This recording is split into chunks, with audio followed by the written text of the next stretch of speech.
Hey, everybody, welcome to Pep Talk, the podcast that gives you the truth, the whole truth, and nothing but the truth. So help us, God, where we take these crazy, complex health, medical, wellness conditions, we chew them up into small, simple, little digestible pieces so that you can understand them and you can take the knowledge we give you and apply that to your life. Applied knowledge is called wisdom. And I'm telling you, the truth will set you free if you'll apply this stuff to your life. Hey, I'm your host, Dr. Eric Naputi. I'm going to be taking you down this interesting journey today on Pep Talk. We're going to be talking about one of the most common questions that I get from people, which is about sleep, which is about mood. How do I help my sleep? How do I improve my mood? What do we do to get to the root cause of this stuff, Dr. Eric? So let's talk about this. First of all, I need you to understand that you are unique and different. No two people are the same on this planet. So what works for one person may not truly work for the other. So I'm going to give you kind of a bunch of blanket statements today, but I want to go down the pathway of sleep and mood. Now, there are many aspects to health that we need to discuss. I'm going to really break down a tiny little piece of it when it comes to mood and when it comes to sleep so that you can understand it. But what I'll tell you is this, is that each one of us has a unique genetic code that we're divinely programmed to follow. But if you don't know what you're supposed to follow with that programming, then you're going to be living outside the laws of nature for you, and that's going to cause problems. For example, there are certain genes in the body that predispose you to, how you metabolize fats, carbs, and proteins. So if you have certain genes that are problematic for any of those food groups, then, well, you need to know that so you can adjust and adapt accordingly. There are certain genes that requires people to have 8 to 10 hours of sleep as opposed to 7 to 8 hours of sleep. And if you don't get those, your body can't heal. It doesn't have the adequate time it needs to do that. There are other genetic predispositions that don't allow people to absorb certain vitamins, minerals, or even nutrients. If you know that, then you can supplement for that and overcome those faults in the system. So first and foremost, I think that every man, woman, and child should have a genetic test, a simple swab test or a spit test to look at their saliva to measure their single nucleotide polymorphisms. What are those?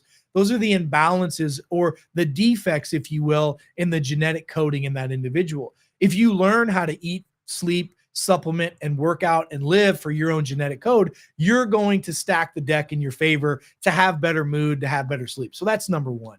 Number two, we know that gut bacteria, the microbiome, is essential for how the brain functions and how the brain actually can perceive mood and sleep.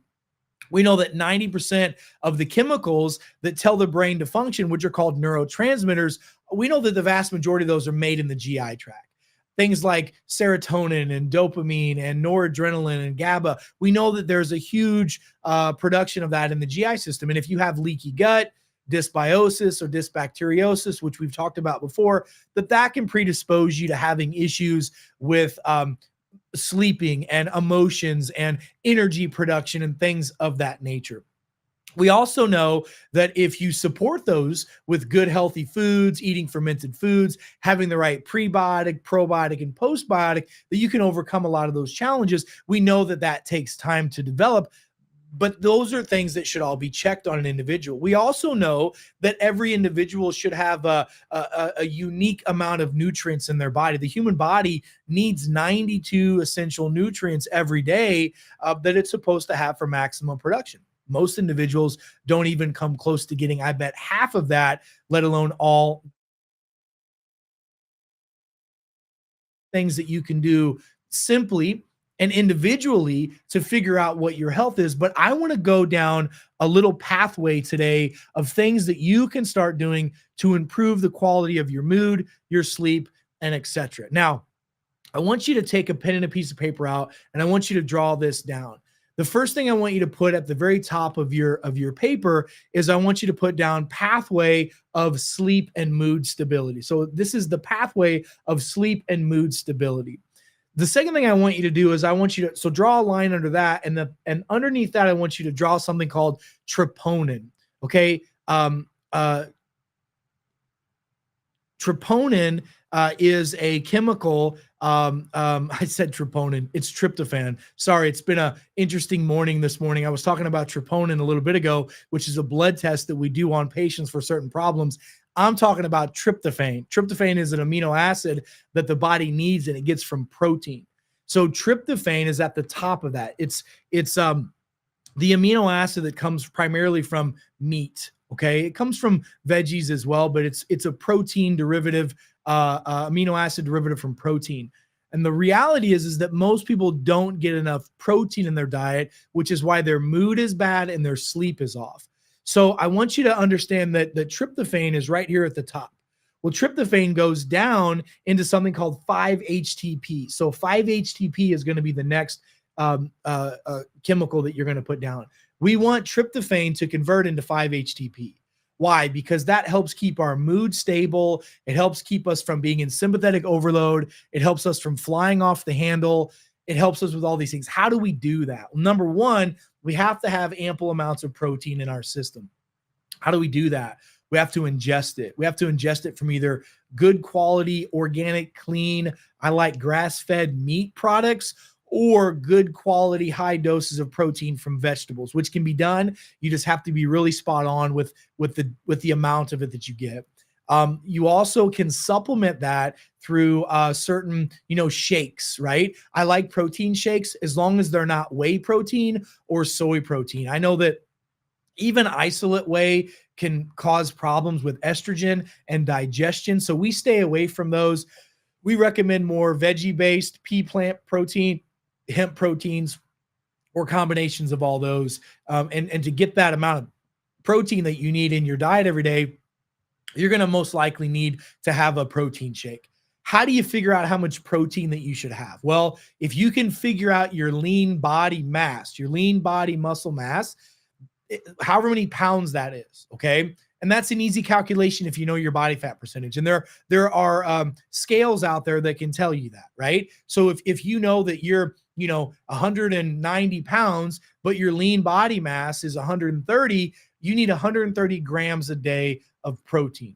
An easier way to get you into the ballpark is to find out what your ideal weight is for your height. Okay. So if you're 5'10", your ideal body weight should be around 170 to 180. Then you need 170 to 180 grams a day of protein. That'll help you have enough protein to make that tryptophan, number one. And then vitamin B9. Vitamin B9 helps convert that tryptophan into 5-HTP. The problem is most people have a genetic imbalance called MTHFR or MTRR or VDR, some type of methylation issue that doesn't allow them to use folic acid, okay? So they need to use things like methylated folate. So L-methylfolate, methylated folic acid, it has to be methylated in order for the body to be able to take that vitamin B9, put it with the amino acid tryptophan, and drive it into 5-HTP. Now, there are certain things that are going to cause deficiencies in this. If you don't get enough protein, that's going to be an issue. If you have those methylated problems, which about 70 to 75% of the population does, you're not going to be able to convert tryptophan into 5-HTP. You're going to have anxiety, mood swings, etc., and sleep is going to be a little bit erratic as well. So now we're looking at the second part, which is the 5-HTP. So 5-HTP, if you have alcohol consumption, if you're a drinker, and if you abuse alcohol, that's the worst of it. But even if you drink more than a few glasses of wine or a few beers or a few drinks per week, that can reduce the ability for your body to convert tryptophan into 5-HTP. So alcohol can cause you, even though most people, when they drink it, know that it depresses the system, it's going to cause disruption in your sleep, and it's going to cause disruption in your mood. So what do we need to do? In order to get that 5-HTP to convert into what's called serotonin, because that's the next thing. Step 3 is serotonin. So tryptophan goes to 5-HTP, which then goes into serotonin. Serotonin is a neurotransmitter that's produced in your gut. So having the right gut bacteria is ridiculously important for this. That's why taking things like the master microbiotic formula that I use in my practices, having a good prebiotic and having good postbiotics in the form of things like ghee butter, good, healthy fats is really powerful for your diet.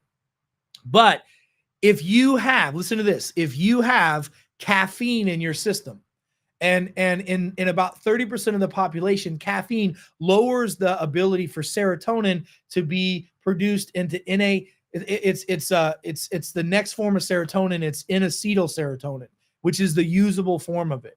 If you have excess caffeine, which there are genetic tests that we can measure to see how your body is affected by caffeine. Mine is not affected by it, but my wife's, however, is massively affected by caffeine. So if she has caffeine, she has a higher risk for anxiety because this pathway of mood stability and energy and sleep is going to be degraded. It's going to be turned down a little bit. Also, if you have low magnesium, and this is a big issue. I find this on almost everybody. There's blood tests and urine samples that we can do to determine this. But look, here's the reality. Take your body weight, take that number times 10.6 and divide that by 2.5. That's how many milligrams of magnesium glycinate you should be supplementing with every day, in addition to the foods you eat. It's almost impossible to get the proper amount of magnesium in your diet that a human being needs during the day. And if you're deficient in magnesium, look, a large amount of people who are deficient in magnesium are not going to be able to convert that serotonin into that inositol serotonin, which is what's needed for your body to produce melatonin. All right. Now, also zinc and in addition to magnesium are really the two big things. So zinc deficiencies, and I like a chelated form of zinc because it has ionophores with it. If you don't have a chelated form of zinc, zinc by itself is very difficult to be absorbed. Chloroquine or drinking your zinc with tonic water. Tonic water has chloroquine in it as well, or quinine in it. That can help open up the channels and carry that zinc across. If you get a chelated form of zinc, which is zinc chelation, that can get into your system. Now, signs and symptoms of zinc deficiencies: low testosterone, anxiety, depression, insomnia. If you look at your fingernails, a lot of times you're going to get a little white line in the fingernails or a little white circle. That's called leukoplakia. That's a telltale sign that you're deficient in zinc. So most adults need between 25 and 50 milligrams a day of a chelated form of zinc with magnesium. That'll help them with the sleep and help them with the mood swings. So that serotonin converts into that inositol serotonin, but it has to have the zinc, the magnesium, and low caffeine in the system, or else it can't do it.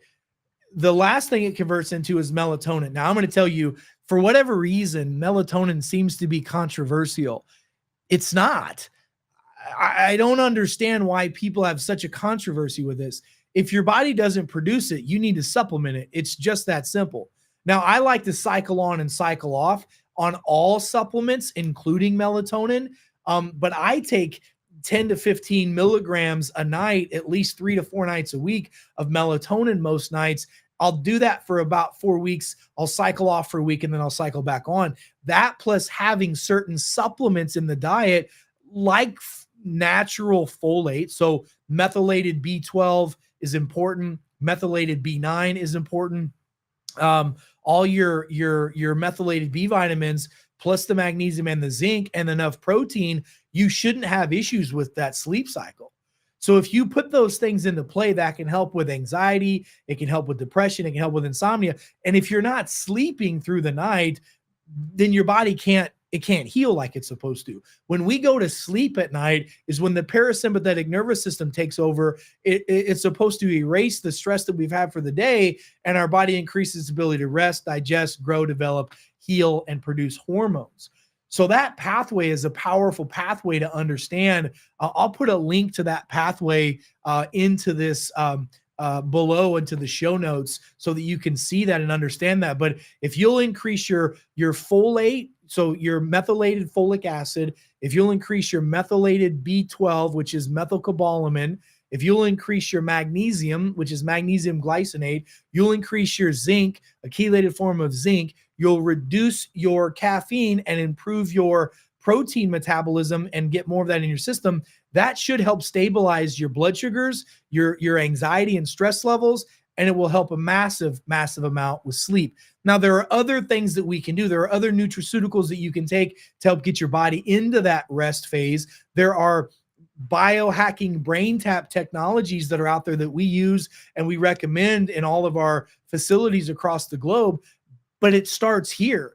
I don't care how much you use, our brain tapping technology or our supplements to help you sleep. If you don't have the right chemical compounds and flow into that sleep stability pathway, you're not going to sleep. So tryptophan, 5-HTP, 5-HTP tryptophan, and then N-acetyl serotonin, and then melatonin is the key. Those are the core pathways that our body goes through. And just by putting those things into play, it can change your health massively, but it's about doing it consistently. What you consistently do over time equals the result that you're going to get. So don't just try this for a week or a weekend. Commit to at least 90 days minimum of this, at least 90 days.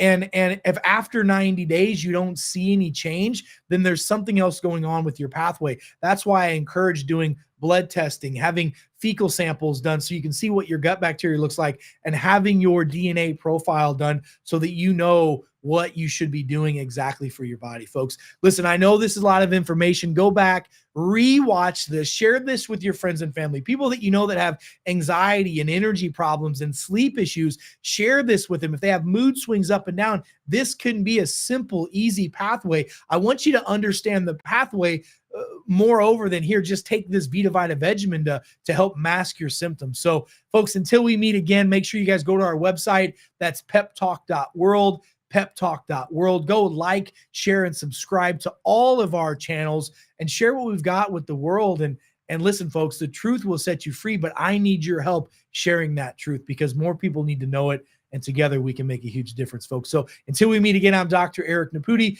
God bless you. God bless America. And God bless the world. Stay smart out there. And we'll see you next time. Have an amazing day. Bye, guys.